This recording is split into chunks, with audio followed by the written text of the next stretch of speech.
Hello? Yes? Lord Studham's secretary speaking? Who? Oh, the editor. All right, I'll tell him.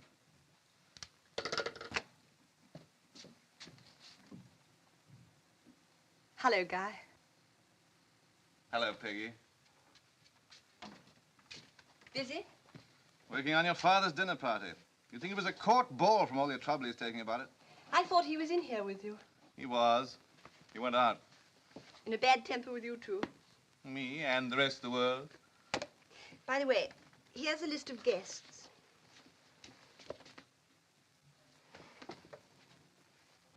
Guy, if we keep it up much longer, I shall burst. I'm too proud of having you for a husband. Your father won't feel that way about it.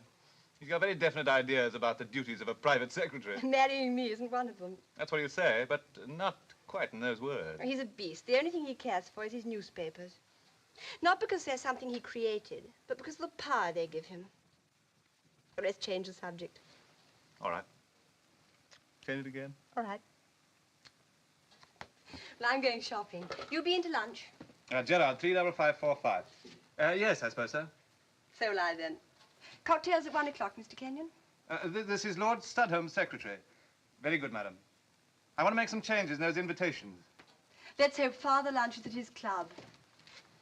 I thought you were going Yes, out. that's it. I'm on my way. The front door is through the hall, not through my study. And Her Serene Highness, not Her Royal Highness. All right.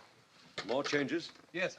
It'd be more practical to change the printer. He's the one you've always employed? That's why he's grown careless. Change him. What about that list? Very well. Here it is. Peggy, Yes? what about your little friend? Joan Holland. Yes, is she coming? Yes. Good. Perhaps she can stay with you for a few days. She can help you with the preparations. Well, everything's in hand. It's only a small party, after all, Father. But a very important one for me, my dear. Very well. I'll ask her to stay if you like. But really, she wouldn't. Why make all this discussion? It's just as you please. Very well. I'll ask her to stay. Good, thanks. You see, Peggy, this party may be very important to me politically. The princess apparently resents my articles against the Korsovian loan. However, the old girl must be conciliated. Now, what about this list? Well, there's Heredicon, Baron Chiach. I suppose he ought to be invited. I suppose so. Sir John Holland. Oh? Why? You can't ask Joan without her father. And the princess will be very impressed to find you know the Commissioner of Police socially. Oh, thanks. Who else? Adrian Chilliot and his wife. Must we have those awful people? Well, what's wrong with them? They're always quarreling with each other. He's the most affected person I've ever seen. Oh, he amuses me. Besides, 2 of his books have been banned already. Makes him a celebrity. A third-rate one, good enough for the princess. And Howard Vernon. Vernon? Won't he do? We need an odd man. He's attractive. Cross him talks off. well. We'll ask the general. He'll do. But why should grandfather be any better than... Because he's as big a bore as the princess. That's why, and I don't want Vernon invited.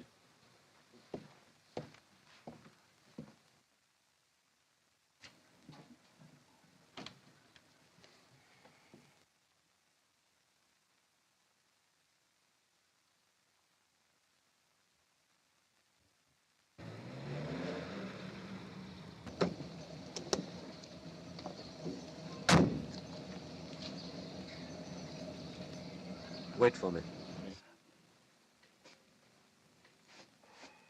Another grey one, Miles. Dear. I wish I could get rid of them as easy as that. Well, you better go and attend to your other lodgers. You're not my manservant now, you know. No, sir. I only wish I were, sir.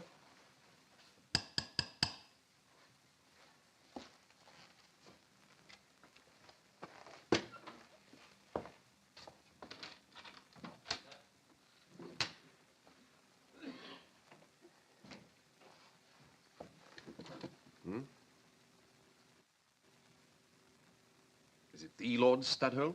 The big newspaper proprietor. I recognized him directly I saw him. Well, you better show him in, Miles. Yes, sir.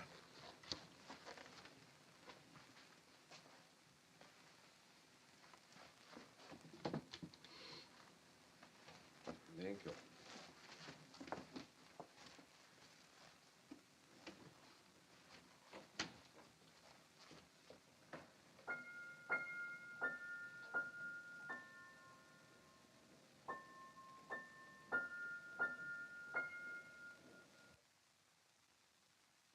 Mr. Vernon? Lord Studholme, sit down, won't you? Thank you.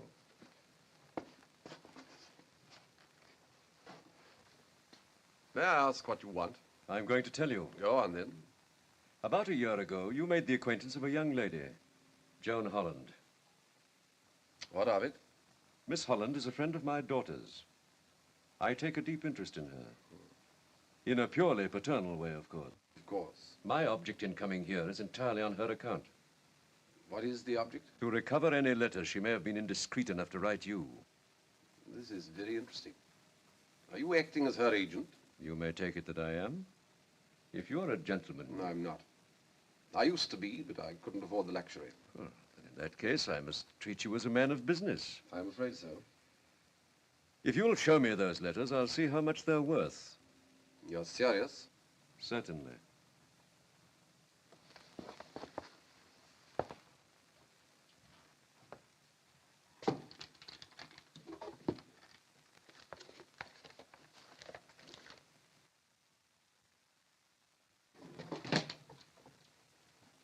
Here we are. 6 authentic human documents going for a song. Or for a few notes, I suppose.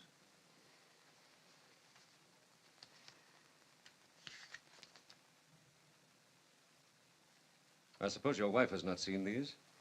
You know, that's not a very intelligent question. But in the young lady's interests, it's vital it should be answered. Then you may take it that she has not seen them. How much? Would fourpence be too much? £100. 200 and you can have the lot. You're quite sure these are the lot?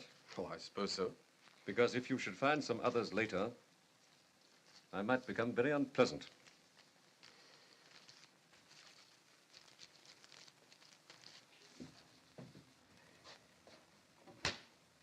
Good morning, Lord Studholme. Goodbye.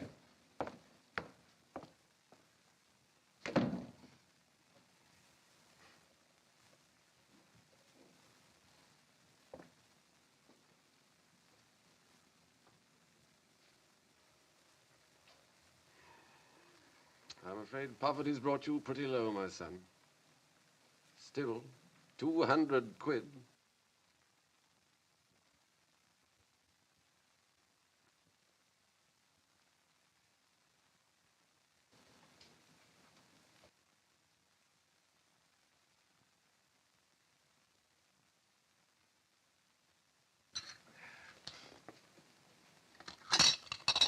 It's going to be a hot day, eh?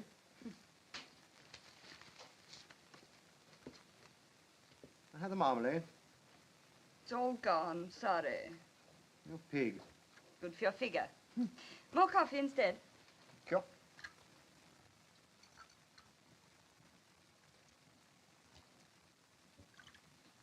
You'll be late at the yard, Mr. Commissioner.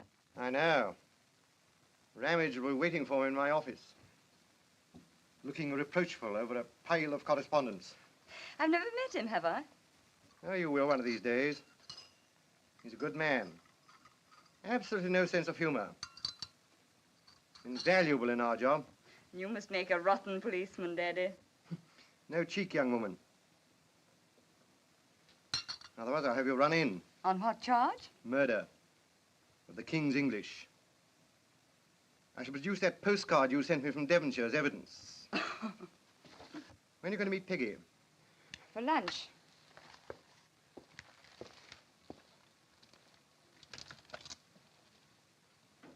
You will come, won't you? I'll come for your sake. Certainly not for Studholme. Poor darling, you don't like him, do you? I'm very fond of him. We're useful to each other. How do you find him? Oh, quite nice. He seems to like me, rather. Yeah, naturally. You won't encourage him, will you? Oh, Dad, you are ridiculous. Why, he's old enough to be my... Your father, I take it. Bless you, my child. I have one last request. When the silence of the grave has fallen upon your poor old dad, don't forget to... Daddy, you're not to say such things. Why? He died, I died too. So there. Silly.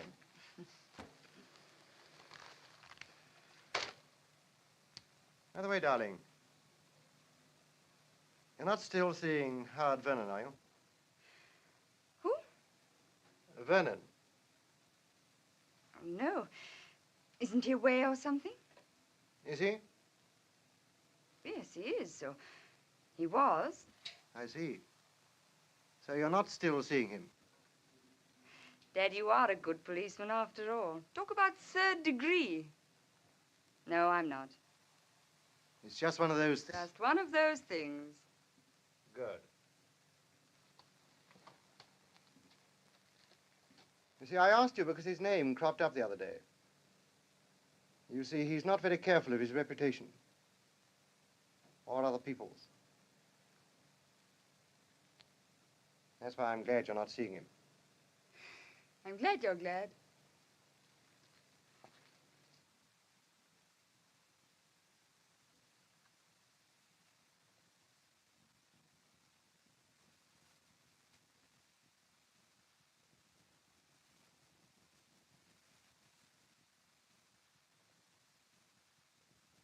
Anna. Anna. Yes, darling? Your pad and pencil, quickly. Quickly before I lose the inspiration. Oh, yes, darling. The scent of the room drifted slowly upwards as she gave him a pear-shaped look.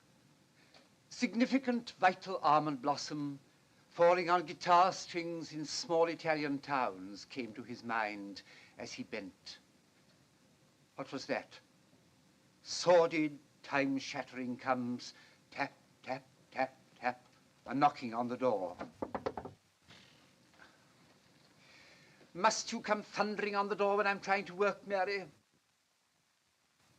I'm ready to go on, darling. It's no use now. The inspiration's gone.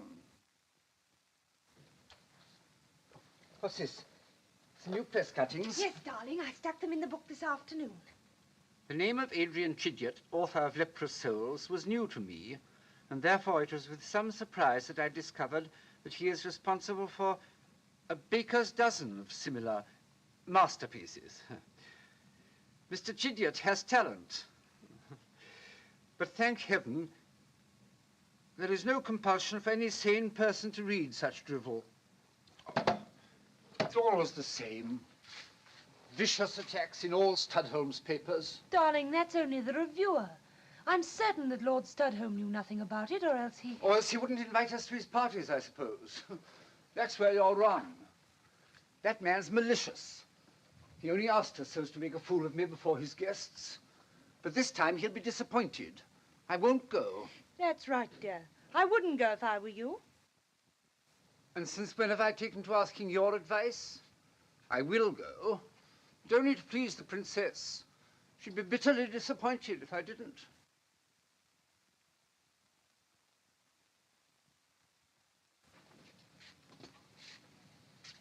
That new tie suits you, darling. Yes, perhaps it does. You know, I don't think Studholme himself is so much to blame for those notices as that creature of his, Guy Kenyon. Mr. Kenyon? I thought he was such a charming young man. Yes, you would think so. Who opens all the letters that I write to Studholme? Kenyon. Who always answers the telephone when I ring Studholme up? Kenyon. That man sticks at nothing to prevent my seeing Studholme. Oh, but he seemed such a... Well, anyway, it's quite an honor to be asked to meet the princess. They tell me she's very informal outside her own country. Rather like a schoolgirl on the loose. Well, she'd better take care. I feel like going on the loose myself tonight. Adrian, dear. Yeah, why aren't you dressed? Oh, come on. Oh, Mary, Mary. Miss Peggy Studholme on the phone, sir.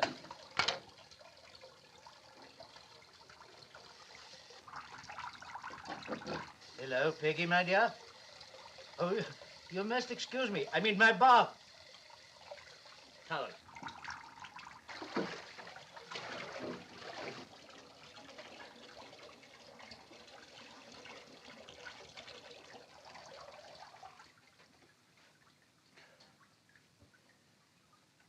Well, here we are, my dear. Grandfather, you old nuisance, where have you been the last 2 days? I've tried to get you everywhere. What's that? I'm in Scotland, fishing. Fishing, I thought so. Well, now fish yourself out of that bath. Out of the bath? I'll do nothing of the sort. What do you mean, you impudent young monkey? What for? Because you're dining here tonight. So get into your clothes and be here as quick as you can. Dining? Who? Where? Listen, Peggy, you can't be serious. Of course I'm serious. But look here, it can't be so important as all that. Is it anybody special coming? If you'd read your letters, you'd see. It's to meet the Princess Amelia of Korsova. Amelia of Korsova? I never heard of her. Are you sure? Huh? That's what I said.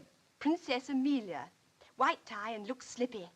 Look slippy, look slippy. What the devil do you mean? Look here. Oh, operator, operator! Hang it! Hang it, fella!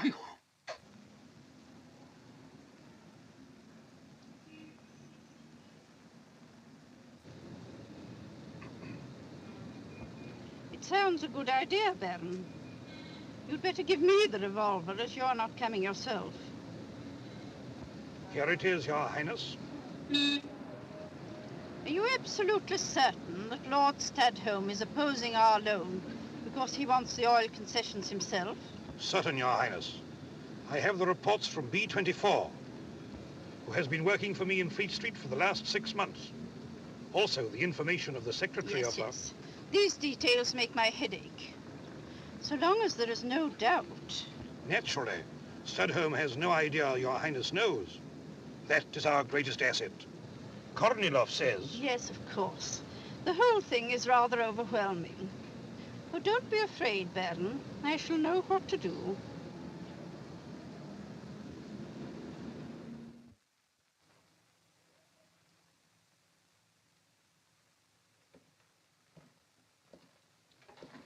Dawson, Mrs. Monroe rang up to hear if her cigarette case has been returned. Have you got it back? No, sir. Have you spoken to the man you sold it to? No, sir. Now, don't take advantage of my indulgence. I agreed not to have you arrested, provided that case is returned. If it's not here tomorrow, I'll have you arrested as a common thief. I don't think you'll do that, sir. And why not? I might tell Mr. Monroe how his wife came to lose her cigarette case. You have that case here tomorrow. But you promised to stay until Monday. Why go tonight? What's the mystery, Joan? Oh, there isn't any mystery. I haven't done anything to offend you, have I? Oh, darling, don't be absurd. Guy and I wanted you to be here, and we told Father the bad news about us being married.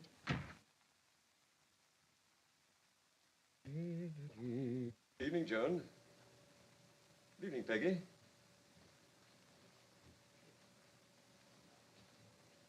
I've just telephoned my father. He asked me to apologize for him. He's very busy and won't be able to come in time for dinner. Oh, I'm sorry.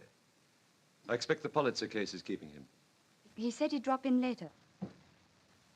Miss Stadholm's wanted on the telephone. Who wants me, Guy? I do, darling.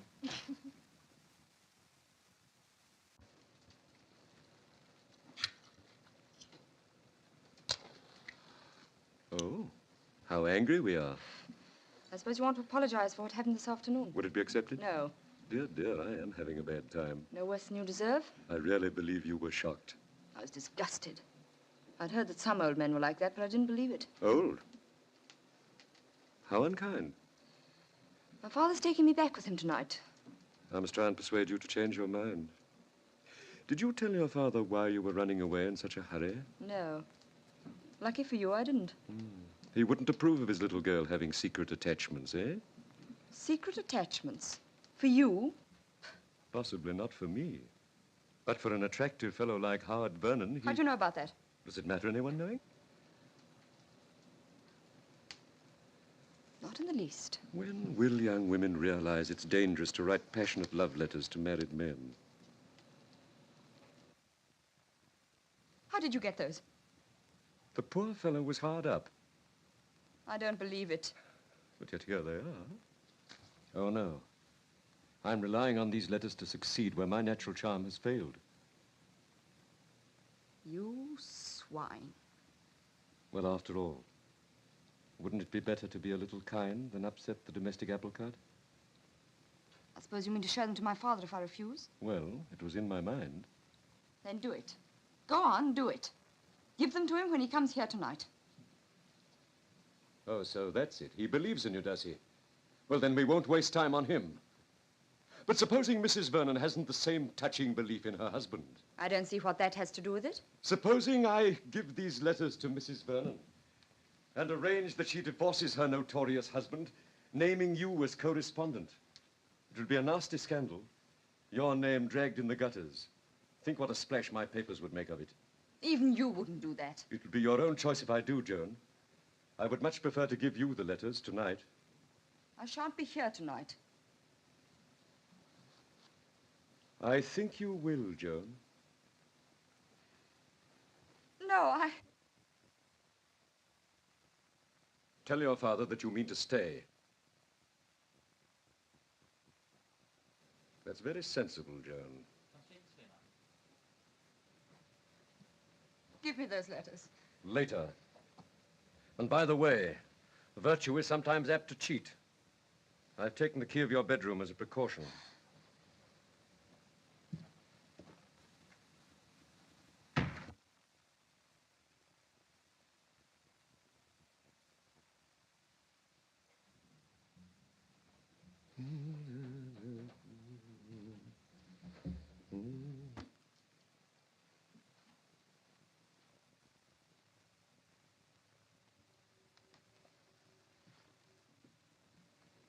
I hope I'm not disturbing you. Peggy, if you must make love to my secretary, please don't do it in my study. Kenyon, you're fired. Sir, you don't understand. Peggy and I, we wanted to tell you, we want to get married. Well, well, well. And what do you propose to live on? Well, I'm pretty good at my job, sir. Plenty of other people would be glad to have me work for them. Not when they see the character I'll give you.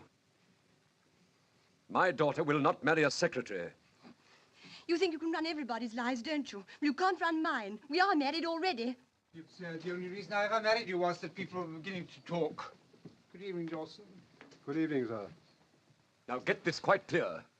I shall alter my will tomorrow and Peggy will not get another penny from me. You can keep your damned money. This isn't a fortune hunt. Very well, then. The sooner you leave this house, the better. Come on, Peggy. Excuse me. I have one or two things I'd like to discuss with my daughter. Do you mind? This way, sir, please.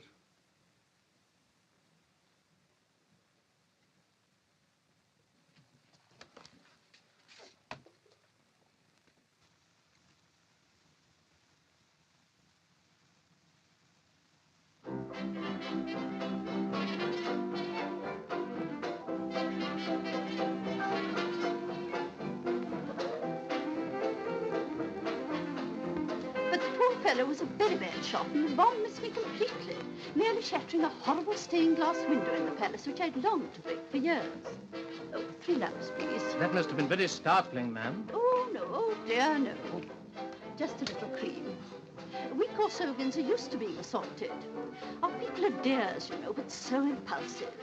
Anyway, the shock completely cured the king's hiccups, which was naturally a great relief to us all. How very remarkable, ma'am.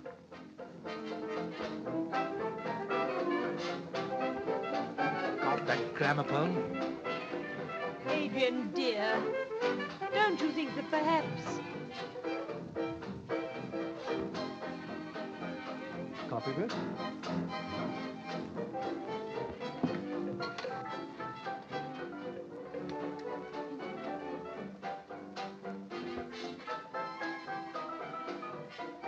Peggy, my dear, your guests don't look very lively. Amuse them. Kenyon will help you. These dance tunes want louder needles if one's to taste real suffering. What would you like to do, Princess? Bridge? Father, the princess wants to play a game. It would be a great treat if we might, Lord Studholme. I get no chance to play after-dinner games in my country. They all eat too much. At one time, the young noblemen used to amuse themselves by lifting each other on the ends of billiard cues. But one night, the Grand Duke slipped and broke his cue. The poor Grand Duchess was upset. What game do you want to play, Princess? Well, I only played it once.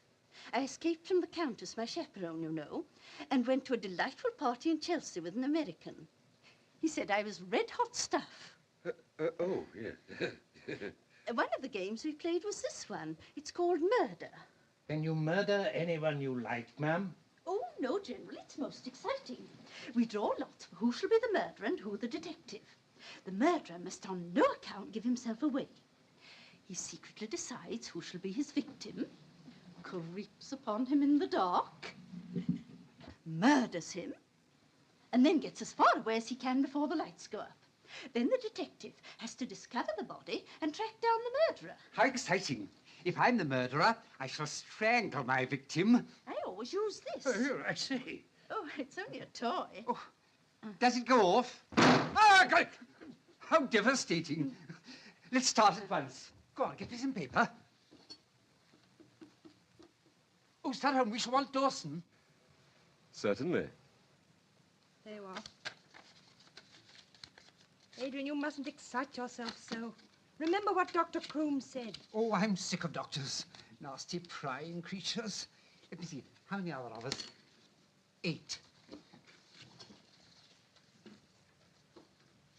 Detective.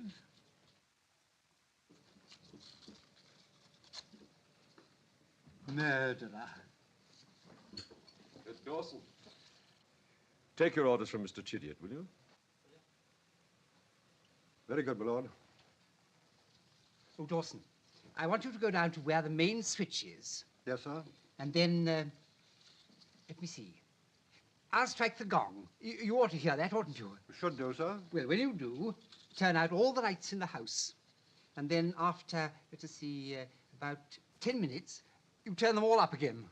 Get the idea? Yes, sir. Is that all, sir? Yes, that's all. Does that mean we play this infernal game in the dark, ma'am? All the nicest games are played in the dark, General.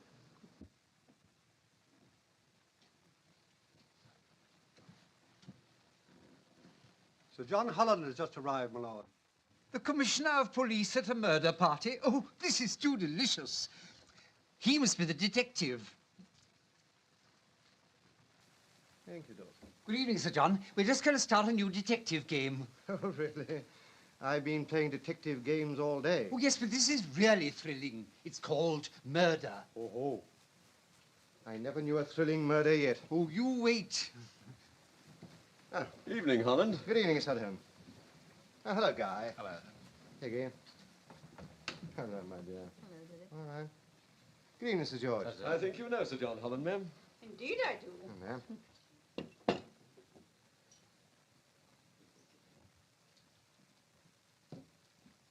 Now we draw.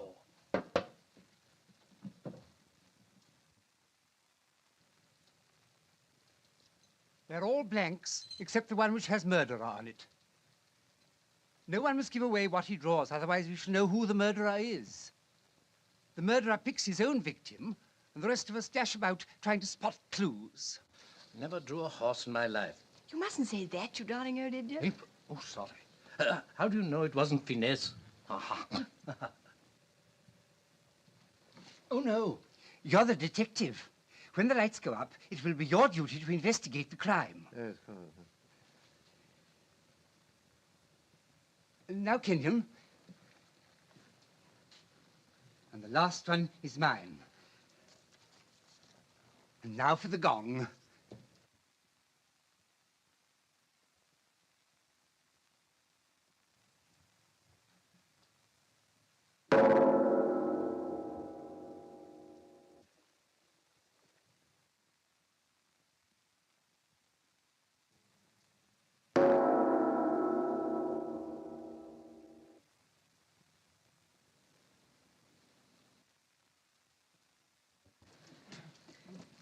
Lost my glasses, damnation.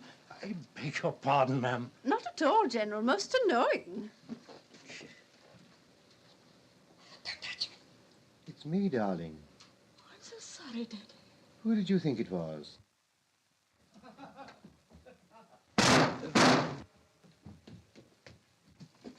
Oh, dear, now I've trodden on something. My glasses, I'll bet a fiver. What's the trouble? It's nothing. Please, Joan. Don't you trust me? We're friends, aren't we? Studholme. Daddy, You remember Howard Vernon? Yes, I remember. Well, I wrote him some rather silly letters. Yes?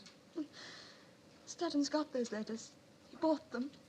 He says that if I don't let him make love to me, he's going to give them to Mrs. Vernon. Well? Oh, don't you understand, Daddy? Stutton says he's going to get her to divorce Vernon and name me correspondent. I'll talk to him. Oh, I could kill the beast. Steady, darling, steady.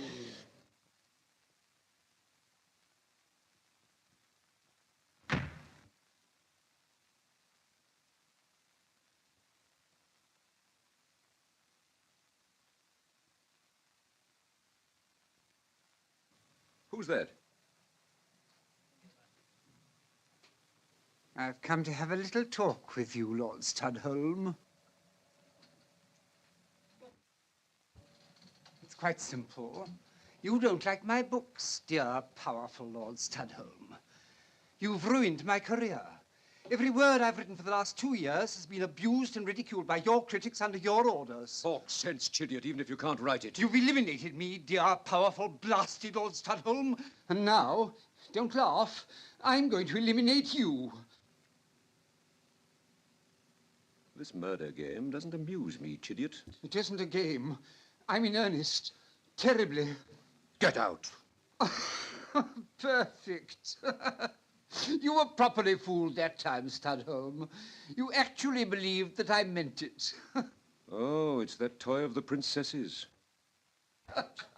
Damn fool. Get out.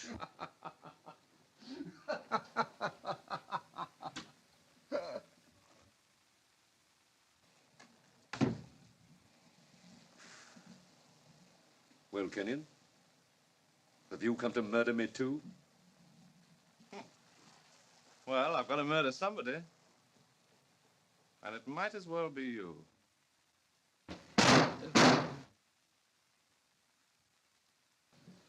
Oh, damnation! I beg your pardon, ma'am. Lost my glasses. Blind as a bat. Never could see in the dark anyway. How funny now, General. I could always see in the dark. Colonel Bratzy, my husband's equerry, always used to say that I could see better in the dark than any woman he'd ever known. And he had a very wide acquaintance. Guy? Yes. Where were you? I've been looking for you. What's the matter? This game's getting on my nerves. It's that fool, Chilliot. Guy, do you think Father really will try to stop you getting another job? Don't worry about him anymore, darling. Let's get back in the drawing room. Oh, General, what are you doing? Looking for something to sit on, ma'am. Take my hand. I'll help you. Help!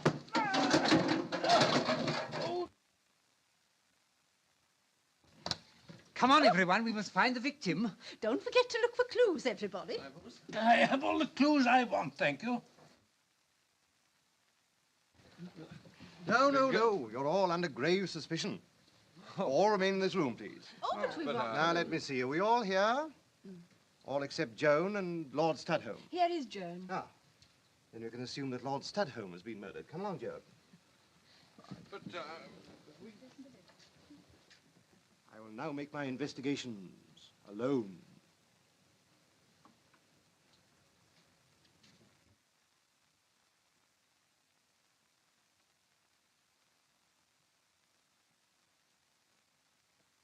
General, you old rascal, I believe you did the murder and then set in the fire as an alibi. Young man, if I had done the murder, I wouldn't have chosen Studholme.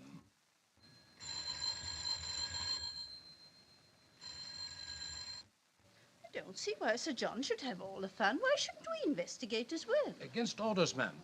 I'm not going to have my game spoiled by silly rules. Come along, you others. Come along, Mr. Chilliot. Let us investigate.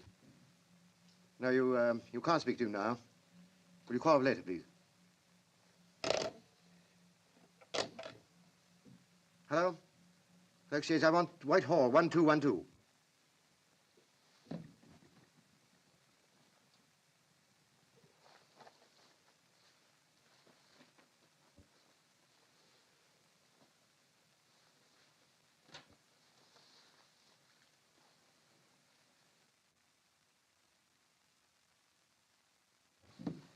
Hello? Hello, is that Whitehall 1212? Sir John Holland speaking. Will you put me through to Inspector Ramage, please? I found him. Here he is. Ramage, I want you to come at once to 44 Grosvenor Square. Bring a doctor with you. Lord Studholme has killed himself.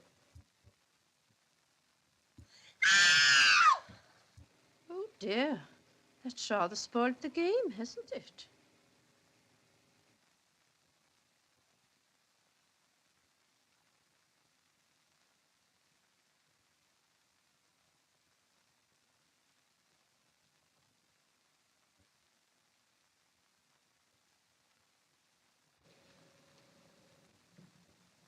Oh, hello, darling.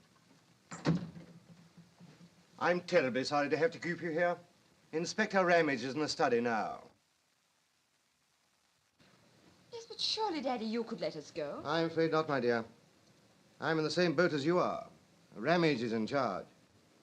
No use pretending anyone's broken-hearted. Man is a rotter. Always has been. But why should the poor man shoot himself? That's what seems so odd to me. Suddenly realized the sort of cad he was, perhaps. Oh, God. Why can't I feel sorry? Don't, darling. Don't cry. He did. We're married. Well, I'm blowed. Are you sure it was 9:45 when you turned the lights on again? About that, sir. Very well, that'll do. Well, Ramage? Now, what do you make of it? Clear case of suicide, Sir John. Dr. Weatherly is making his examination now. He'll be through in a minute. I see. I suppose they can't go until he's finished. I'm afraid not, sir. Look here, Ramage, we must keep Her Highness's name out of this. Oh, I think that can be managed, sir. Like a drink, Inspector? Oh, thank you, sir. Sit down, won't you? By the way, sir, is there anyone here likely to be able to identify the gun? I can. It was his own. Yes, Mr. Kenyon was Lord Studholme's secretary. Oh, so you'd seen the revolver before, sir? Oh, yes, he kept it in the drawer of his desk. So many of these big financiers live on the edge of this kind of thing. Overshot the mark, I expect. Other people's money. Cowards way out. Sorry, Peggy, my dear. You're wrong, Grandfather. He was worth over $1 million. $1 million? No man ought to have as much money as that. Oh, the power he had. Isn't the doctor a very long time? He won't be long now, Miss Holland. Oh, yes. All right. Oh, good evening, Sir John. Oh, good evening, Doctor. I'd like to see you for a moment, Ramage.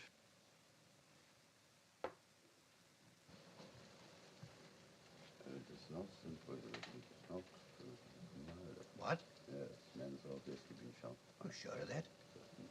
First, near hand, second, 6 feet away. Oh. All right, Doctor. We're with you in a minute.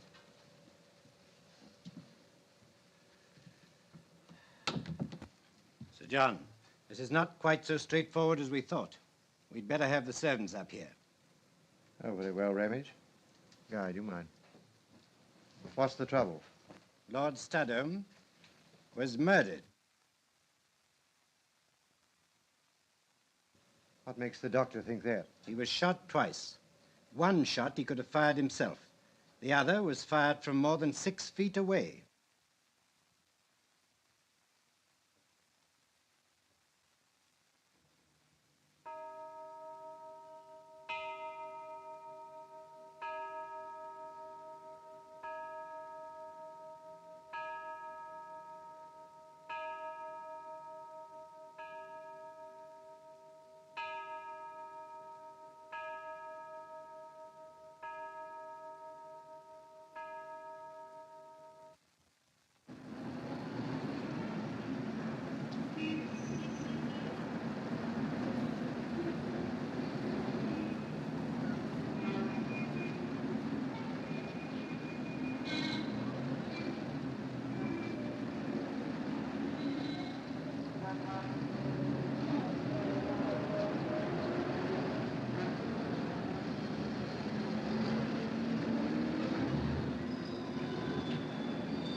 And so, ma'am, I informed your secretary, Baron Chiach, that you were in bed with a chill and had been obliged to cancel your social engagements for the last 3 days, including Lord Studholme's dinner.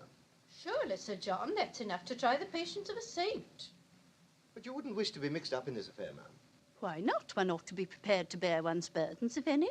Up to now, I've never had a burden. All last night I was thinking about being sent for by detectives and the 3rd degree and everything. And then that miserable Baron comes round after breakfast and tells me that I wasn't at the party at all. Well, you see, ma'am, we wish to keep your name out of this. I'm afraid I was very rude to the Baron. How do you know I didn't shoot the man myself, I said. And the silly fellow replied, if you did, all the more reason why you weren't there.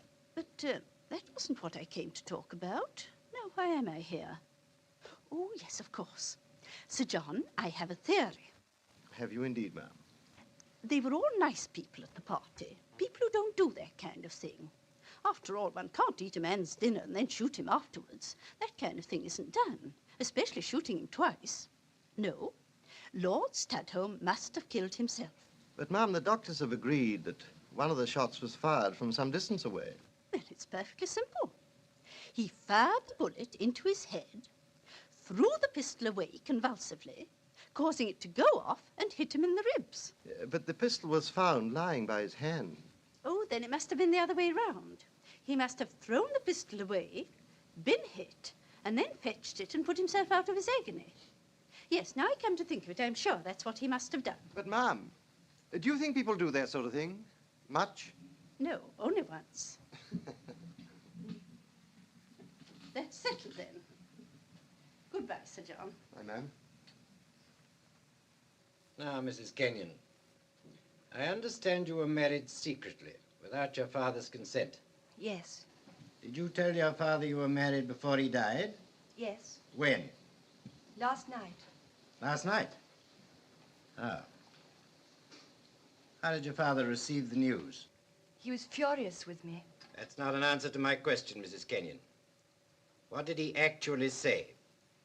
Oh, something silly about cutting me off without a penny. Tell the sergeant, may I, number 3, will you? Yes, sir. Hello. Give me a copy of the notes, please. Carry on, Mr. Pamage. You've no money of your own. No. But you'll inherit all your father's money. I don't know anything about that.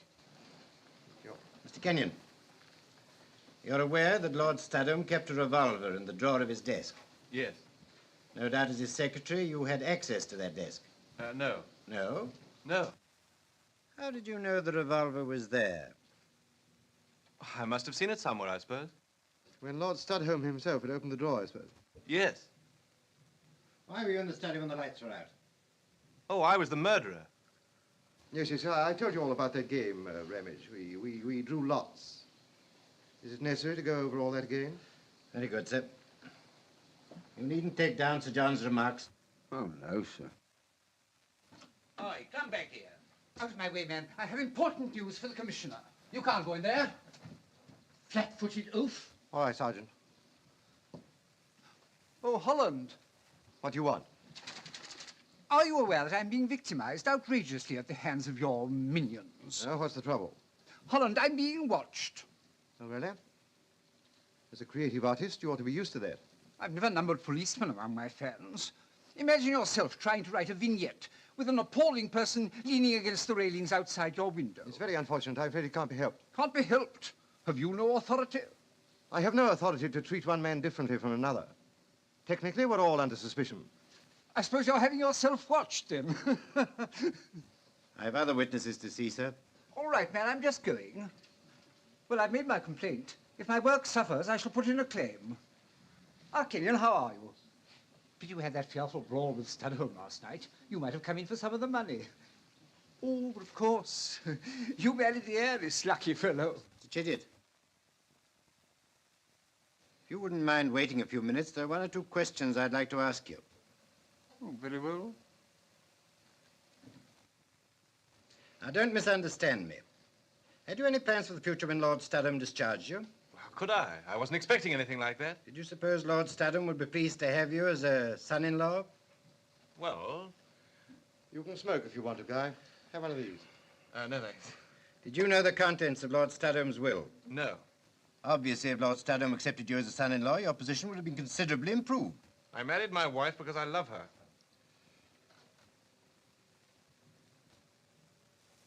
Does that mean we can go now? You'll be asked to sign the notes when they're transcribed. Thank you, Mrs. Kenyon. General Sir George Piddinghoe to see you, Sir John.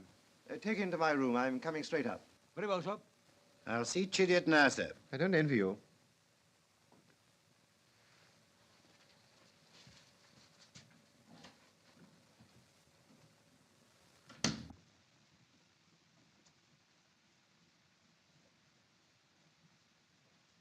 Made an arrest yet, Harlem? No. Good. Never know with you fellows what damn silly mistakes you will make. A lot of decent men and women under suspicion, eh? I'm afraid I can't discuss it, General. Supposed to be damned. I want you to listen to me. Well? You think you know who did it, don't you? Either you? Yes. Worst of you fellows is, you're all silly asses. Look for a bloke with an infernal squint and 3 days' growth in his chin. Never bother about a member of the Guards Club. I'm your man. This is a serious matter, General. Well, who's denying it? What do you take me for, a lunatic? My daughter married that... Well, she married Studholme, and he killed her with kindness. Kindness? Kindness to other women. And Peg was left. See? He started in to break her, too. Every rotten humiliation he could put across her. So I took advantage of that infernal game, and I shot the brute. Did you, General? Did you indeed? Don't worry, Howland. You'll never hang me. I went to see my doctor on Harley Street this morning. He gave me about a month to live. Well, that's bad. Comes to all of us. I've had a good life. I regret nothing. You're telling me this because you called at your doctor at Harley Street this morning, and he gave you a month to live. Yes. Not because you're afraid of Peggy losing Guy. Well, General, that sounds good enough to me. Is that you, Cunningham? You've been keeping General Piddinghoe under observation. Did he visit his doctor in Harley Street this morning? What? Never left the house till he came here. Thank you. That's all.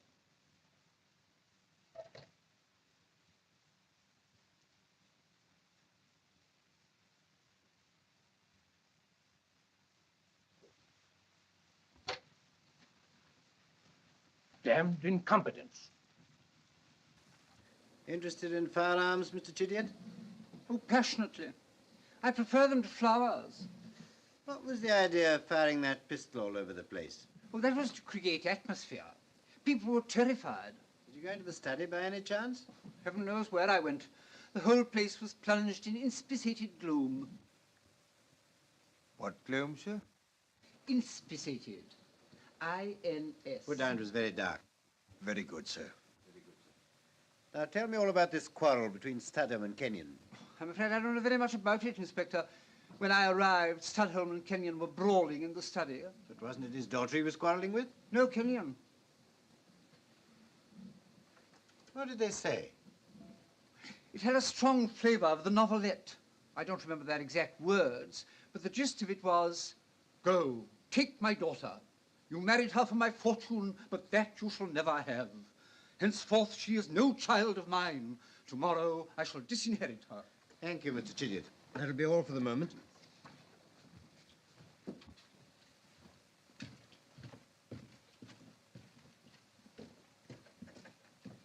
He just screamed at Chidiock, ain't he, Bert? How he ever got off the flypaper beats me. Your daughter's just arrived, sir. I thought she might feel more at home if I questioned her here. Thank you, Ramage. Well, so the case against Kenyon's plain enough? I don't know. You may find it hard to prove. Oh, but look at the facts, sir. Here's a young fellow secretly married to a girl whose father's worth $1 million. Father gets to hear of the marriage, is furious. Wants to cut the daughter right out of the will. Before he can alter his will, what happens? He's murdered. Yes, but there's no evidence that Kenyon could have known about the will. No, Ramage is not good enough. Look here, sir, may I speak quite frankly? All right, go ahead. We recognize you at the yard, sir, as a fair-minded gentleman. But in this case, I beg your pardon, it beats me what you're trying to get at. Looks as if you didn't want a conviction at all. I don't intend to blunder into a wrong one. Look here, Sir John. Am I to arrest Kenyon? Good morning, Mr. Ramage. Good morning, miss. Do you mind, sir? Oh, no, please do, Ramage. Darling, Mr. Ramage is going to ask you a few questions. Keep cool, don't let him worry you. Miss Holland, do you know anything about this quarrel between Lord Studholme and Guy Kenyon? No. By whose invitation were you staying at Grosvenor Square? Peggy Studholme's. Which bedroom did you occupy? The large room on the 3rd floor, overlooking the square. Why was the key of that room found on Lord Studholme? I don't know what... What do you mean? The key of your bedroom was found in Lord Studholme's pocket. Can you tell me why? Afraid I can't. He must have had designs on me or something. Ramage, about Kenyon, I've been thinking things over. You can arrest him.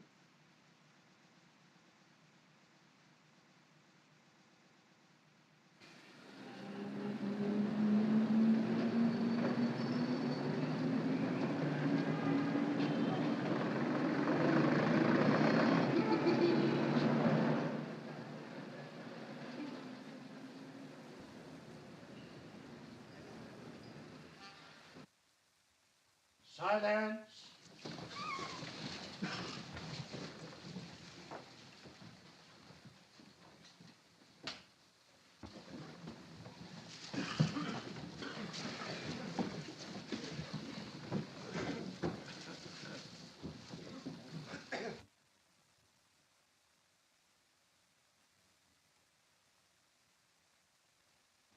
Please, Mr. Chidiock, I'm not asking your opinion.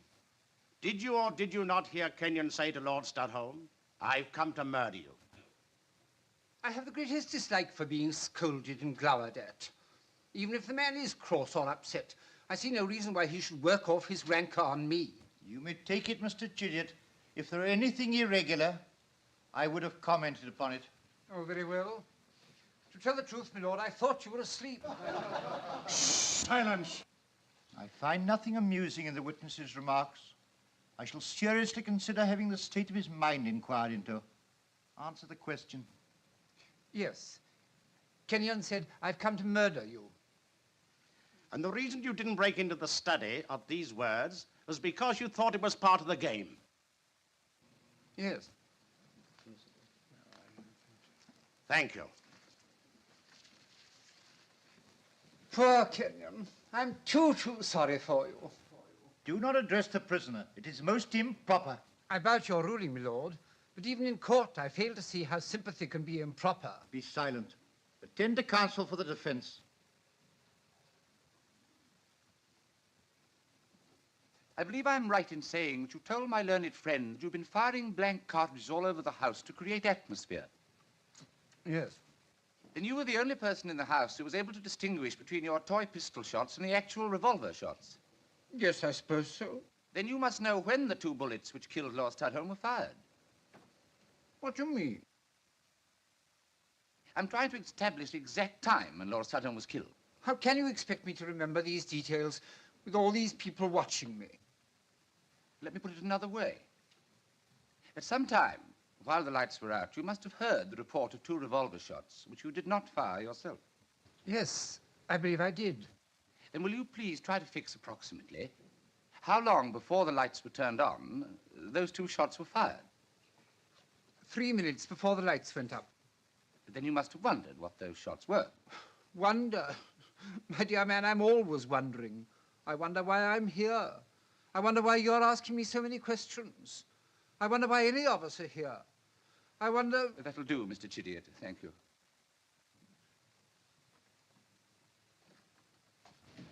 Hello, William. Now, Miss Holland, I believe you told my learned friend for the Crown that you were going to leave after the dinner party. Yes? Why? My father wanted me to go away with him. He was calling for me. Oh. And during dinner, you told Mrs. Kenyon you were going to stay on after all. Why did you change your mind again? Now, Miss Holland, I'm going to suggest that there was some understanding between Lord Studholme and yourself. There was none. And can you give any other reason why Lord Studholme was carrying the key to your bedroom? No. Bedroom.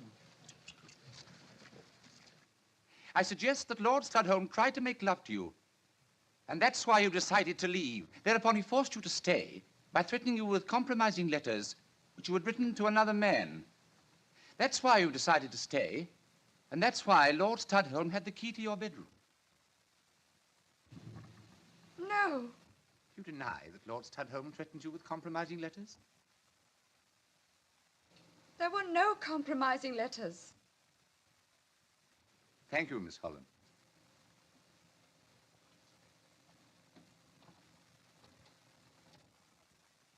Say, what's he driving at? Maybe the girl killed him. Of course. Amaya Schlemiel. He's going to prove she had a motive. Now, Mr. Vernon, did you ever know a Miss Joan Holland, daughter of Sir John Holland? Yes. Intimately? Yes.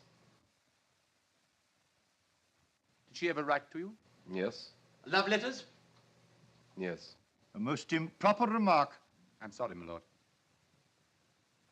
Where are those letters? A month ago, Lord Studholme came to me and told me he was acting as Miss Holland's agent. He wanted to buy those letters. You sold them to him? Yes.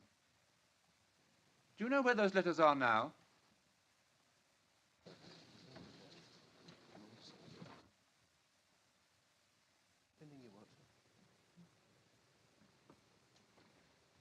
My lord, will you allow me to interrupt this examination? I am now in a position to produce those letters. I have new evidence which might alter the entire complexion of the case. Sir John Holland.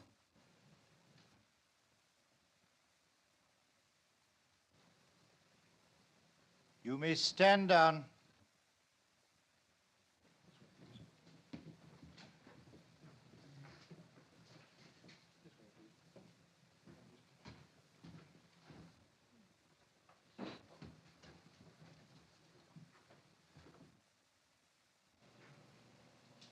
I swear by Almighty God, the evidence I shall give will be the truth, the whole truth, and nothing but the truth.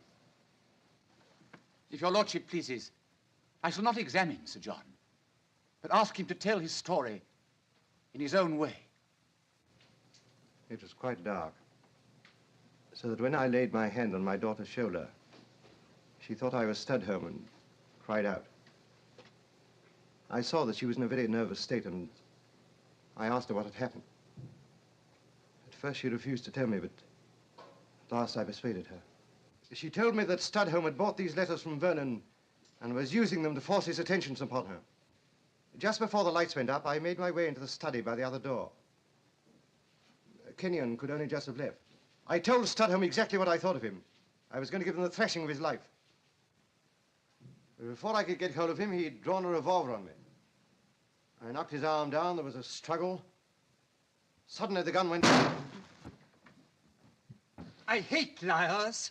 Holland, you're a filthy liar. Don't touch me, or I'll shoot you. I should hate to hurt anybody.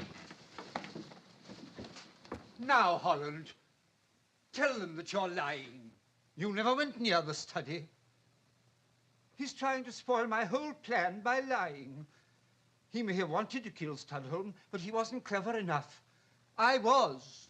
That's very interesting, Mr. Chidiock. May I ask why you killed Lord Studholme? I had to. I'm a creative artist. He was killing my work. I'm sure you'll understand. So when Kenyon had gone, I crept in, grabbed the revolver, and shot him. I hoped that he would be hanged. That was part of the plan. He was just as bad as Studholme. And then this meddling scoundrel comes along with his pack of lies And you all believed him. I loathe liars.